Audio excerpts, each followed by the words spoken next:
మండించే ఎండలు లోకాన్ని పలకరించి వెళ్ళిన తర్వాత ఆ వేడి పోవటానికా అన్నట్లు శ్రావణ మేఘాలు చిరు జల్లులతో మొదలయ్యి కుంభవృష్టితో ఇలా తలాన్ని నింపిన తర్వాత అడుగులో అడుగు వేసుకుంటూ ఆకురాలు కాలం వస్తుంది. ఆ రాత్రి 9 గంటలయ్యింది. లక్ష్మి సోఫాలో కూర్చుని అడవిబాపురాజు నవల తుఫాన్ చదువుతుంది. మీరు రెండమ్మ భోజనం చేద్దురుగాని అంది నరసమ్మ వచ్చి. లక్ష్మి పుస్తకం నుండి దృష్టి తిప్పి జానకి కూడా వస్తుందేమో, ఇంకో 10 నిమిషాలు చూస్తాను అంది. ఆయమ్మ వచ్చేసరికి ఏ 10 అవుతుంది. అయినా రోజు ఆ ఏళ్ళకే గదమ్మా ఆ అమ్మాయి గారు రావటం. నరసమ్మ మాటల్లో విసుగు అంతా జానకి మీదే. పోనీ నువ్వు భోంచేసి పడుకో నరసమ్మ, అది రాగానే మేము పెట్టుకుంటాంలే అంది లక్ష్మి. బాగానే ఉందమ్మగారు, మీరెవరూ తినకుండా నేనా ముందు తినేది? అయినా రాత్రిలు ఇంత పొద్దుపోయేదాకా ఆ తల్లి ఎక్కడ తిరుగుతుందమ్మా? ఉద్యోగం చేసే ఆడకూతళ్ళంట ఇట్టాగే తిరుగుతుంటారంట అని అమాయకంగాను అనుమానంగాను అంది నరసమ్మ. సరేలే, నువ్వన్నట్టు రోజు ఉండే భాగవతమేగా, నువ్వెళ్ళు అని కొంచెం విసుగ్గానే అంది లక్ష్మి. నరసమ్మ లోపలికి వెళ్ళిపోయింది లోపల గొనుక్కుంటూ. లక్ష్మి మళ్ళా పుస్తకం చదవటానికి ప్రయత్నించింది కానీ నరసమ్మ మాటలే బుర్రలో పనిచేస్తుండటం వల్ల పుస్తకం మీద ధ్యాస నిలపలేక పక్కన పడేసింది. నిజమే, జానకి గురించి నరసమ్మ అన్నది అక్షరాలా నిజమే. కొత్తలో ఏ వారం 10 రోజులో సాయంత్రం 6, 6:30 కల్లా ఇంటికి వచ్చింది. ఆ తర్వాత క్రమంగా 7, 8 దాటిపోయింది. ఒకసారి తను అడిగితే ఆఫీసులో పని ఒత్తిడుంది అంది. నిజమే అనుకుంది. కానీ అన్ని రోజులు అలాగే ఉంటుందా? మరోసారి రాత్రి 8:30 ఎవరి కారులోనూ ఇంటికి వచ్చింది. ఎవరదే ఆ కారు అని అడిగితే బ్యాంక్ మేనేజర్ అంది. మరోసారి ఇంకో అబ్బాయి స్కూటర్ మీద వచ్చింది. బాగా పొద్దుపోయిన తర్వాత ఆ రోజు తను అడగకుండానే కొత్తగా వచ్చిన ఆఫీసర్ అంది. ఏమిటో జానకి ప్రవర్తన తనకు నచ్చటం లేదు. లేకపోతే రాత్రిలో అంత పొద్దుపోయిన తర్వాత ఎవరి కారులోనో స్కూటర్ మీద రావటం ఏం బాగుంది? పక్కింటి పద్మ వాళ్ళు 4-5 సార్లు నవ్వుతూ అంది, మీ జానకి గారికి ఫ్రెండ్స్ ఎక్కువే అని. ఆ మాటల్లో వెటకారం తనకు తెలియదు. Sorry Lakshmi, very very sorry, నా కోసం వెయిట్ చేస్తుంటావని తెలిసి ఏం చేయలేకపోయాను అన్న జానకి మాటలు విని లక్ష్మి ఈ లోకంలోకి వచ్చింది. దూరంగా స్కూటర్ చప్పుడు వినిపించింది లక్ష్మికి. జానకి అలసటగా సోఫాలో కూర్చుండిపోయింది. ఇప్పుడు 9:30 అయింది తెలుసా అంది లక్ష్మి వెళ్లిగా. అందుకే సారీ అన్నాగా, పద భోజనం చేద్దాం, మహా ఆకలిగా ఉంది అంది జానకి లేస్తూ. లక్ష్మి మాట్లాడకుండా లేచి వెళ్ళి డైనింగ్ టేబుల్ మీద సర్దటానికి ఉపక్రమించింది. 5 నిమిషాల తర్వాత జానకి నైట్ గౌన్ వేసుకుని వచ్చింది. జానకి, ఒక మాట అడగనా అంది లక్ష్మి చెయ్యి వేస్తూ. అడగవే, ఒకటేమిటి నీ తలకాయ, 100 అడుగు అంది ఆవకాయ కలుపుకుంటూ జానకి. నువ్వు రాత్రిళ్ళు ఇంతింత ఆలస్యంగా రావటం అని ఆగిపోయింది లక్ష్మి. బాగుండలేదంటావు అంతేనా నవ్వుతూ అని. నేను రోజుకొకటి వాహనం మీద రావటము నీకు నచ్చలేదంటావు అంటూ పూర్తి చేసింది జానకి నవ్వుతూ. లక్ష్మి మాట్లాడలేదు. సరే, నువ్వే అడిగావనుకుని జవాబు చెబుతాను. ఆడపిల్ల కాస్త అందమైంది, కొంచెం చనువుగా మాట్లాడింది అనుకో, ఈ మగవాళ్ళు వెర్రెక్కిపోతారు. వాళ్ళని అలా వెర్రెక్కించటం నాకు సరదా. అందులో ఎంత థ్రిల్ ఉంటుందో తెలుసా? రోజుకొకడు నా బాడీ గార్డుగా ఇంటి దాకా వచ్చి దిగబెడుతుంటాడు. ఫ్రీ ట్రాన్స్ఫర్, కాలు కింద పెట్టక్కర్లేదు. జానకి, నీకిదంతా తమాషాగా కనిపిస్తుందా? లక్ష్మి కోపంగా అడిగింది. అక్షరాల మాంసం ముక్క చూపిస్తే కుక్క ఎలా ఆశగా వెంటపడుతుందో ఈ మగవాళ్ళు అంతేనే పిచ్చిదాన్న. నీతి నియమాలు, ముందు వెనుకలు, మంచి చెడ్డలు ఆ క్షణంలో వాళ్ళకి గుర్తుకు రావు. వెర్రిగా వెంటపడటమే జరుగుతుంది. అందుకనే ఇలాంటి వాళ్ళని ఫూల్స్ని చేసి ఆడించాలని సరదా నాకు అన్నది జానకి తొణక్కుండా. ఆ ప్రయత్నంలో నువ్వే ఫూల్గా అవుతావు ఎప్పుడో ఒకసారి. ఆ రోజు నువ్వు ఎంత బాధపడినా ప్రయోజనం ఉండదు జానకి హెచ్చరింపుగా అంది లక్ష్మి. థ్యాంక్స్. ఈ జానకి అటువంటి తెలివి తక్కువది కాదు లక్ష్మి. దేశం కాలం ఎంత మారిపోతున్నా చదువుకున్న ఆడది ఉద్యోగానికి అని బయటకు వస్తే ఎంత అలుసుగా చూస్తారు ఈ మగవాళ్ళు. 60 ఏళ్ళు వచ్చి 20 ఏళ్ల కూతురున్న ముసలి వెధవ కూడా ముసిముసి నవ్వులు నవ్వుతాడే అర్థవంతంగా. అసహ్యంగా ఏ కాగితాలు అందించేటప్పుడు, కలం తీసుకునేటప్పుడు చేయి తగిలితే చాలు చేసే పని మర్చిపోయి కళ్ళప్పగించుకుని చూస్తూ ఉండిపోతారే. ఇంత అల్పమైన బుద్ధులున్న వాళ్ళని ఎంత ఏడిపిస్తే మాత్రం తప్పేమిటి చెప్పు ఆవేశంగా అంది జానకి. లక్ష్మి జానకినే చూస్తూ ఉండిపోయింది అన్నం తినటం మర్చిపోయి. హే, ఏమిటా చూపు, ముందు భోజనం చెయ్యి అని అరిచింది జానకి.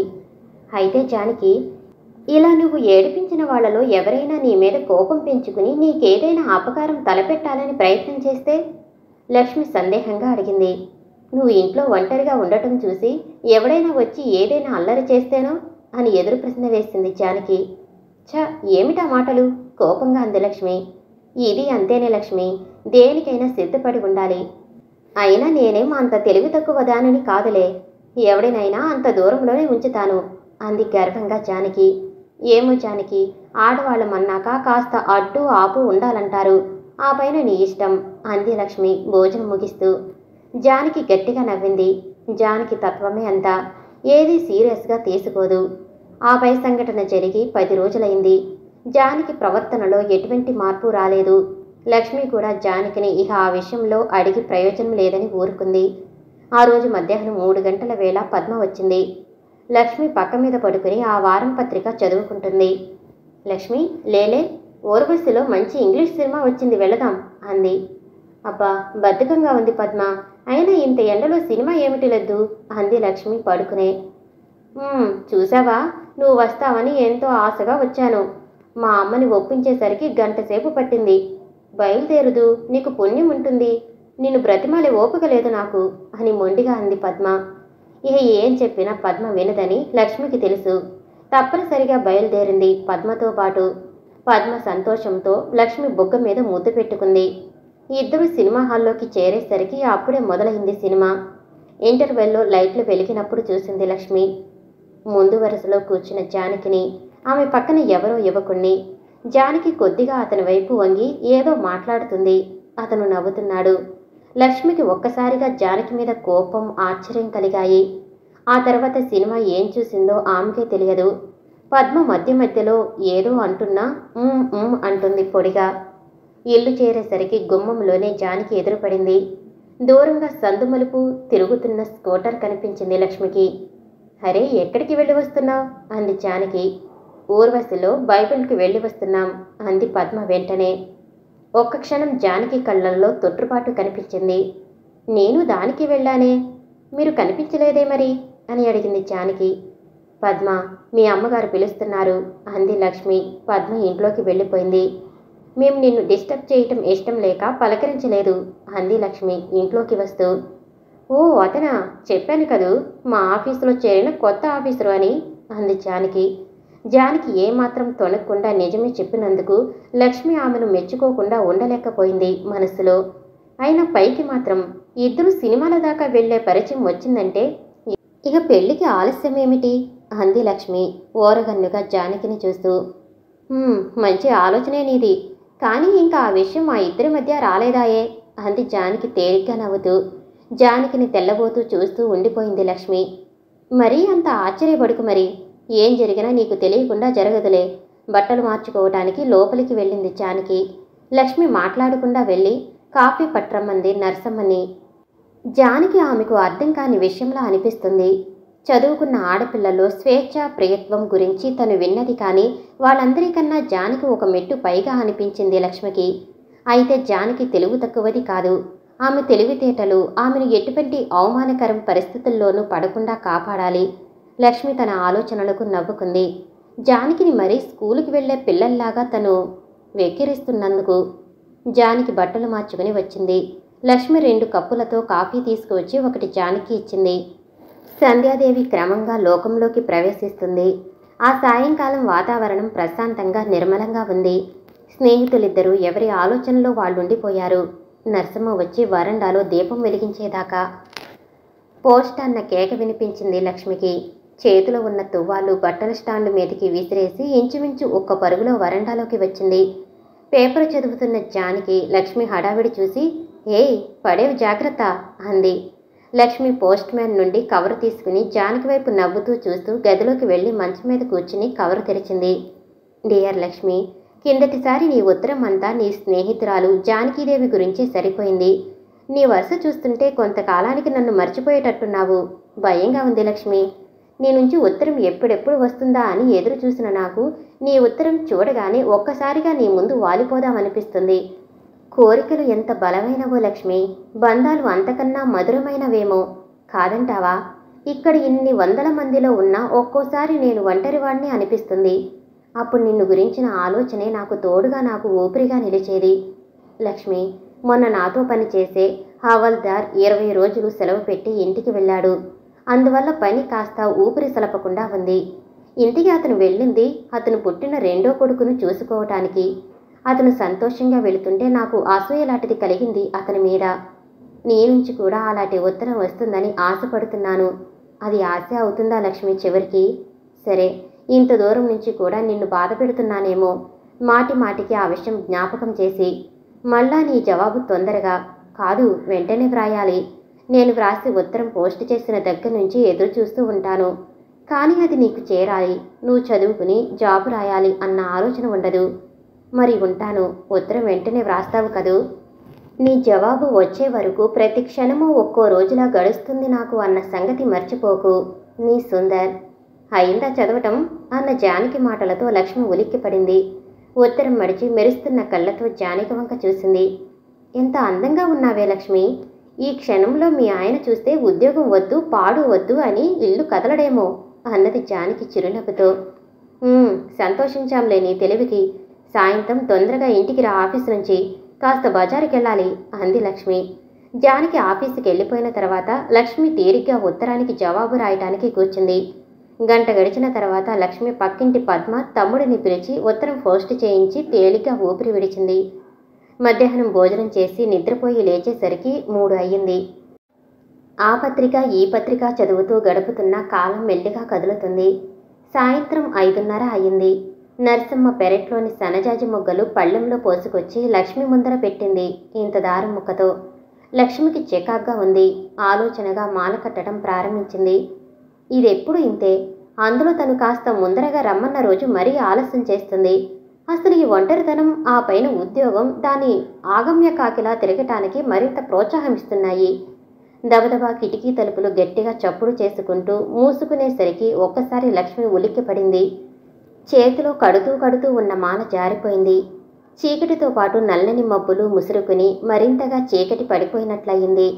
లక్ష్మి లేచి కిటికీ తలుపులకు కొక్కాలు పెడుతుంటే వర్షం వచ్చేటట్టుందమ్మగారు అంటూ నరసింహ దొడ్లో ఆరేసిన బట్టలు తీసుకొచ్చి మడత పెట్టడం ప్రారంభించింది. ఈ కాలంలో వర్షాలేమిటి అనుకుంటూ లక్ష్మి మళ్ళా జాజముగ్గలని ముందు వేసుకుంది. అనుకున్నట్టుగానే వర్షం మొదలైంది. అరగంటలో కుంభవృష్టిగా మారింది. గబగబా మాల కట్టడం పూర్తి చేసి దాన్ని 2 ముక్కలు చేసి ఒకటి పెట్టుకుని ఇంకోటి నరసమ్మకిచ్చింది. అలా మొదలైన వర్షం రాత్రి 8 గంటల దాకా కురుస్తూనే ఉంది. మధ్య మధ్యలో ఆగిన వర్షం వెలుస్తున్న తర్వాత గాలి మొదలైంది. లక్ష్మికి ఏ పని చేయటానికి తోచక ఇల్లు చేరని జానకి గురించే ఆలోచిస్తూ సోఫాలోనే కూర్చుండిపోయింది. నర్సమ్మ వంటింటి గుమ్మం దగ్గర పాత పత్రికలన్నీ ముందరేసుకుని సినిమా బొమ్మలు చూస్తుంది. దబ్మని మీద ఏదో పడినట్టయ్యేసరికి అంతవరకు కునుకుపాట్లు పడుతున్న లక్ష్మి చట్టుకున్న కళ్ళు విప్పింది. ఎదురుగా జానకి లక్ష్మి భుజం మీద తలవాల్చి ఏడుస్తుంది. జానకి, లే, ఏమైంది అంది లక్ష్మి కంగారుగా. జానకి తలెత్తింది. ఆమె కళ్ళు నీటి చలమల్లా ఉన్నాయి. అప్పుడు చూసింది లక్ష్మి జానకిని పరిశీలనగా. వర్షంలో తడిసి ముద్దైపోయిన బట్టలు, భుజం మీద చిరిగిపోయిన జాకెట్టు, చెదిరిపోయిన జుట్టు, వణికిపోతున్న పెదవులు అన్నీ కలిసి జానకి వికృతంగా భయంకరంగా కనిపించింది. అలాంటి స్థితిలో జానకిని చూస్తుంటే లక్ష్మి మెదడు చైతన్యం కోల్పోయింది క్షణకాలం. సోఫా అంచు మీద మొహం పెట్టి ఎక్కుళ్ళు పెడుతున్న జానకి పక్కనే కూర్చుంటూ, జానకి, ఏం జరిగింది? ఈ అవతారం ఏమిటి అంది లక్ష్మి. జానకి లక్ష్మి వంక చూసి, నాకు దగ్గరగా ఉండకు, దూరంగా వెళ్ళు ప్లీజ్ అంది దుఃఖాన్ని ఆపుకోవడానికి ప్రయత్నం చేస్తూ. ఏం జరిగిందో చెప్పాలి. ఇలా నీలో నువ్వు కుళ్ళిపోతుంటే నాకేం పట్టనట్టు దూరంగా ఉండిపోవటానికి వీల్లేదు అంది పట్టుదలగా లక్ష్మి. ఏం జరిగిందో చెబితే నన్ను అసహించుకుంటావు లక్ష్మి అంది జానకి ఏడుస్తూ. అంత ఇరుకు మనసు కాదులే నాది, చెప్పు. నువ్వు నన్ను మొదటి నుంచి హెచ్చరిస్తూనే ఉన్నావు లక్ష్మి, కానీ నేనే నిర్లక్ష్యం చేశాను నీ మాటల్ని. అందుకు తగిన ఫలితం అనుభవిస్తున్నాను. నేను అపవిత్రమైపోయాను లక్ష్మి, కామాంధుడి దాహానికి బలి అయిపోయాను అంది జానకి లక్ష్మి ఒళ్ళో మొహం దాచుకుంటూ. జానకి అప్రయత్నంగా అంది లక్ష్మి ఆమె చెప్పిందంతా విని. అసలు ఇదంతా ఎలా జరిగింది? అంత తెలివి తక్కువగా ఎలా చిక్కుకుపోయావు జానకి? బాధగా అడిగింది లక్ష్మి. మగవాడి పశుబలం ముందు, అందులో ఒక కామాంధుడి ఆవేశం ముందు ఏ ఆడదైనా నిలిచి ఎదిరించగలదా లక్ష్మి? నా పని అంతే అయింది. నా జీవితం నాశనమైంది లక్ష్మి. ఎవరతను? తెలియదు. అదేమిటి తెలియదా? లక్ష్మి ఆశ్చర్యంగా అడిగింది. అవును, ఆఫీసు నుంచి బయలుదేరేసరికి వర్షం పడుతుంది. దారిలో ఒకతను కారు ఆపి లిఫ్ట్ ఇస్తానన్నాడు. ఒక రిక్షా కానీ ట్యాక్సీ కానీ కనిపించకపోవడంతో గత్యంతరం లేక అతని కారులో ఎక్కాను. అతను దారి తప్పించి ఎక్కడికో తీసుకువెళ్ళాడు. దారిలో అనుమానం వచ్చి అడిగాను. మామూలుగా వెళ్ళవలసిన దారిలో వర్షానికి రోడ్డు మీద మోకాలి లోతు నీళ్లు నిలిచాయని అబద్ధం చెప్పి నమ్మించాడు. ఆ తర్వాత కారు ఒక చోట ఆపేసి ఆ పైన జానకి చెప్పలేకపోయింది. లక్ష్మి ఊహించుకోగలిగింది. లక్ష్మి మాట్లాడకపోవటం చూసి జానకి అక్షరాల జరిగింది అంతే లక్ష్మి. నమ్మలేకపోతున్నావా? అసహించుకుంటున్నావా నన్ను? అంది. అదేమీ కాదు జానకి. ఈ పొరపాటుకు బాధ్యులు ఎవరైనా దాన్ని ఎలా సరిదిద్దుకోగలమా అని ఆలోచిస్తున్నాను అంతే అంది జానకిని దగ్గరగా తీసుకుంటూ. అయితే లక్ష్మి అని ఇంకా ఏదో అనబోతున్న జానకి మాటలని మధ్యలోనే అడ్డుకుంటూ, ఇంకేం మాట్లాడుకులే, ముందు స్నానం చేసి బట్టలు మార్చుకో అంది లక్ష్మి. జానకి మౌనంగా లేచింది. లక్ష్మి బలవంతం మీద పాలు మాత్రం తాగింది జానకి. లక్ష్మికి తిండి సహించలేదు. తెల్లవారేసరికి జానకి ఒళ్ళు జ్వరంతో కాలిపోతుంది. ఒక్క రాత్రిలోనే 10 లంకనాలు చేసిన దానిలా అయిపోయింది. జ్వరం వారం రోజులు మంచం దిగలేదు జానకి. ఆ వారం రోజులు లక్ష్మి జానకి మంచం దగ్గరే కూర్చుండిపోయింది. లక్ష్మి, ఎన్ని జన్మలెత్తినా నీ రుణం తీర్చుకోలేను. తోడబుట్టిన వాళ్ళు కూడా నీ అంత అభిమానం చూపించరు అంది జానకి కృతజ్ఞతగా. చాలే నీ దండకం. నాకే ఏ రోగమన్నా వస్తే నువ్వు చేయవా ఏమిటి అంది లక్ష్మి. జానకి మళ్ళీ మామూలు మనిషి అయింది. కానీ ఇదివరలో ఉన్నట్టు చురుకు ఉత్సాహం లేవు. ఇదివరకు గలగలా మాట్లాడే జానకి ఇప్పుడు ఇంచుమించు మోగబొమ్మే అయ్యింది. జానకిలోని మార్పును గమనించిన లక్ష్మికి అది బాధగానే ఉంటుంది తలుచుకున్నప్పుడల్లా. ఆఫీసు కాగానే జానకి ఇంటికి వస్తుంది. లక్ష్మి జానకి కలిసి బజారులో పార్కుకో సినిమాకో వెళతారు. క్రమంగా జానకి జరిగింది మర్చిపోయే స్థితిలోకి వస్తుంది. ఆ రోజు జానకి ఉదయం నిద్రలేస్తూనే బాత్రూంలోకి వెళ్ళి వాంతి చేసుకోవటం లక్ష్మి చూసింది. క్షణంలో ఆమెకు ఒక భావన వచ్చి నిలువెల్లా వణికిపోయింది. అదేనా అదేనా భగవాన్, అలా కాకూడదు కాకూడదు మనసులోనే గట్టిగా అరవాలనుకుంది లక్ష్మి. పాలిపోయిన మొహంతో జానకి వస్తుంటే లక్ష్మి, ఏం జానకి, ఒంట్లో బాగుండలేదా అని అడిగింది. జానకి ఒక వెర్రి చూపు చూసింది లక్ష్మి వంక. ఆ మరుక్షణం పడక గదిలోకి పరిగెత్తుకు వెళ్ళి దిండు మీద మొహం పెట్టి ఏడవటం ప్రారంభించింది. జానకి వెనకాలే గదిలోకి వచ్చిన లక్ష్మి, ఏమి జానకి, ఏమైందని ఇప్పుడు అంది లాలనగా. జానకి కళ్ళు తుడుచుకుంటూ, నేను చేస్తున్న తప్పు నలుగురికి తెలిసే సమయం వచ్చింది లక్ష్మి అంది. లక్ష్మి బలవంతంగా మొహంలోకి నవ్వు తెచ్చుకుంటూ, చాచా లేనిపోనివన్నీ ఊహించుకుని బాధపడకు అంది. కానీ జానకి ఊహే నిజమైంది. భోజనం దగ్గర జానకి ఒక్క పదార్థం కూడా తినలేకపోయింది. లక్ష్మికి తన ఆలోచన నిజమైనందుకు భయపడిపోయింది. ఆ రోజు జానకి చేత సెలవు పెట్టించి డాక్టర్ దగ్గరకు తీసుకువెళ్ళింది జానకి. గంట తర్వాత ఇద్దరూ పారిపోయిన ముఖాలతో ఇంటికి వచ్చారు. లక్ష్మి, నేను ఈ పాపం మోయలేను. ఏ మందో మాకో తీసుకుంటాను.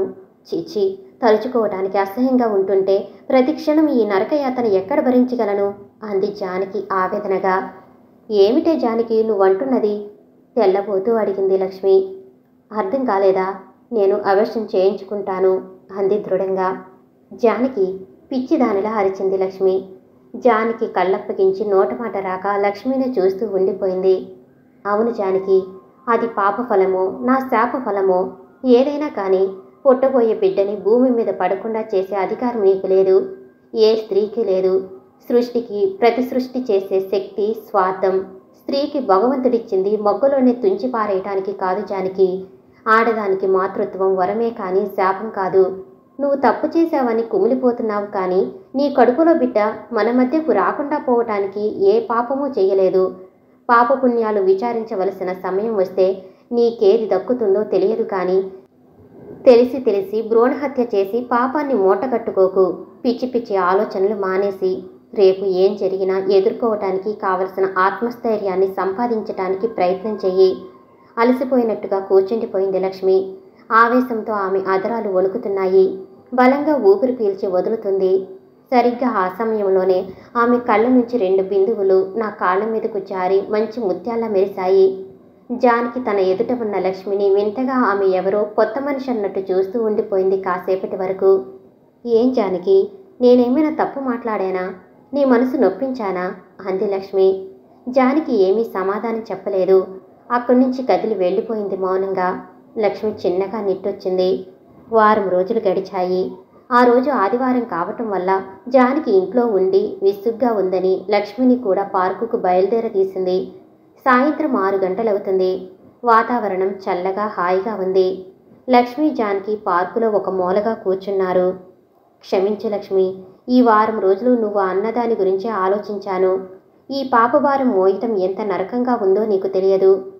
నువ్వు అన్నట్టు కష్టమో నిష్ఠూరమో ఈ 9 నెలలు గడిచినా ఆ తర్వాత పుట్టిన బిడ్డకు నేను తల్లినని, పెళ్లి కాని తల్లినని ఎలా చెప్పుకోవాలో అర్థం కావటం లేదు. ఆ ఆలోచన వచ్చినప్పుడల్లా వణికిపోతున్నాను. నీకు తెలుసు, మా అమ్మ నాన్న ఎంత ఛాందస్సులు. నా చదువుకి, ఉద్యోగానికి ఇంట్లో ఎంత యుద్ధం చేయాల్సి వచ్చిందో నేను చెప్పలేను. ఇప్పుడు రేపు ఈ సంగతి తెలిస్తే ముందు నన్ను చంపి తర్వాత వాళ్ళు ఏ నూతులోనో గోతులోనో దూకుతారు. నా వల్ల కాదు లక్ష్మి. నేను చేసేది పాపమే కావచ్చు, కానీ భవిష్యత్తులో జరగబోయే వాటిని నేను సమాధానం ఇచ్చుకోవలసిన సంకటలని ఊహించుకుంటే వాటికన్నా ఈ పాపమే నయమనిపిస్తుంది. అందుకే లక్ష్మి, నేను ఒక నిర్ణయానికి వచ్చాను అంది జానకి. చివరి మాటలంటుంటే ఆమె కంఠం వణికింది. లక్ష్మి మెదడు మొద్దుబారిపోయింది.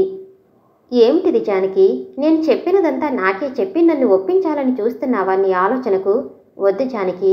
నీ సుఖం కోసం, నీ భవిష్యత్తు కోసం, నీ పెద్దవాళ్ళ కోసం, వాళ్ళ ఛాందసాల కోసం ప్రాణం పోసుకుంటున్న పసిగుట్టును నీ పాపపుట ఆలోచనలతో నాశనం చేయకు.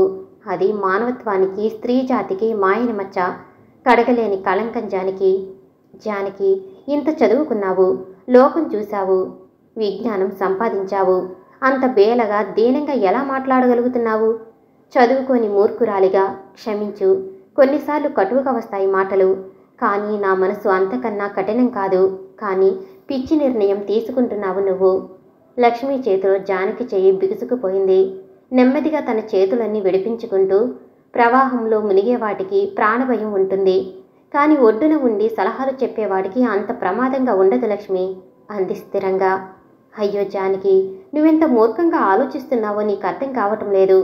దయచేసి నిదానంగా ప్రశాంతంగా ఆలోచించు. ఇంచుమించు ప్రాధేయపడుతున్నట్లుగానే అంది లక్ష్మి. జానకి విరక్తిగా నవ్వింది. ఈ వారం రోజులు ఆలోచించాను లక్ష్మి. ఇంకా ఈ విషయం వద్దు, మరేదైనా మాట్లాడు. కానీ లక్ష్మి ఆలోచనల నిండా జానకి అన్న మాటలే చోటు చేసుకున్నాయి. ఆ తర్వాత ఏం మాట్లాడినా లక్ష్మి పరధ్యానంగా జవాబులు చెప్పటం చూసి మరో 6 గంటల తర్వాత ఇంటికి పోదామని లేచింది జానకి. ఆ రాత్రి లక్ష్మికి కలత నిద్రే పట్టింది. జానకి మాత్రం సుఖంగా నిద్రపోగలిగింది. తెల్లవారింది. జానకి ఆఫీస్కి వెళ్లే ప్రయత్నం చేయకుండా తీరుబడిగా ఉండటం చూసి, లక్ష్మి, ఆఫీస్కి వెళ్ళవా అని అడిగింది. పేపర్ చదువుతున్న జానకి తలెత్తి, డాక్టర్ దగ్గరకు వెళదామనుకుంటున్నాను అంది నిదానంగా. ఎందుకు? అందుకేనా జానకి భుజాలు పట్టి కుదుపుతూ అడిగింది లక్ష్మి. అవును. లక్ష్మి కాలిపోయిన దానిలా జానకి వంక చూస్తుండిపోయింది. జానకి, నీకు మతిపోయింది. నువ్వు చేస్తున్నది మహాపాపం అరిచినట్టు అంది లక్ష్మి. అబ్బబ్బా, ఈ పాపపుణ్యాలు విని విని విసిగెత్తిపోయింది నాకు. ఇంకా ఆపు, వినలేను. అయినా ఆ పాపం ఏదో నాదేగా, నీకెందుకు అంత బాధ? తిరస్కారంగా చూస్తూ అంది జానకి. అంతేనా జానకి, ఈ సమస్యకు ఇదే నా పరిష్కారం? తను ఒప్పించలేకపోయాననే బాధ లక్ష్మి మాటల్లో నిండిపోయింది. ఒక్క క్షణం లక్ష్మి మీద జాలిలాంటిది కలిగింది జానకి. తన సమస్యను స్వంత సమస్యగా అనుకుని బాధపడుతున్న లక్ష్మిని చూస్తుంటే ఇంత మంచి స్నేహితురాల్ని అనవసరంగా బాధ పెడుతున్నానా అనిపించింది. అదంతా తాత్కాలికంగా కలిగిన భావోద్రేకమే. ఇంతకన్నా పరిష్కారం లేదు లక్ష్మి అంది జానకి. జానకి, నాకింకో అవకాశం ఇవ్వు. తొందరపడుకు. ఏదైనా మంచి పరిష్కారం ఉందేమో ఆలోచిద్దాం ప్లీజ్ చేతులు పట్టుకుని అడిగింది. లక్ష్మి, అభిమానానికైనా ఓ హద్దు ఉంటుంది. ఇన్ని రోజులు ఆలోచించిన ఈ సమస్యకు పరిష్కారం ఇదే అవుతుంది, కానీ అప్పటికి మరీ ఆలస్యమైపోతుంది మెల్లిగా అంది జానకి. కాదు జానకి, నీ నిర్ణయం 2 రోజులైనా వాయిదా వేయి. నీకొచ్చిన కష్టం ఏమీ లేదు. ప్లీజ్ కాదనకు ఆశగా అడిగింది లక్ష్మి. లక్ష్మి, నిన్ను చూస్తుంటే, నీ మాటలు వింటుంటే నువ్వు తెలివైన దానివో అమాయకురాలువో అర్థం కావటం లేదు. సరే, నీ ఇష్టం అంది జానకి. థ్యాంక్స్ జానకి, థ్యాంక్స్ నవ్వు తెచ్చిపెట్టుకుంటూ అంది లక్ష్మి. అమ్మగారు, కాఫీ ఇంకోసారి పట్రమ్మంటారా అన్న నరసమ్మ కేకకి పట్రా అంది లక్ష్మి.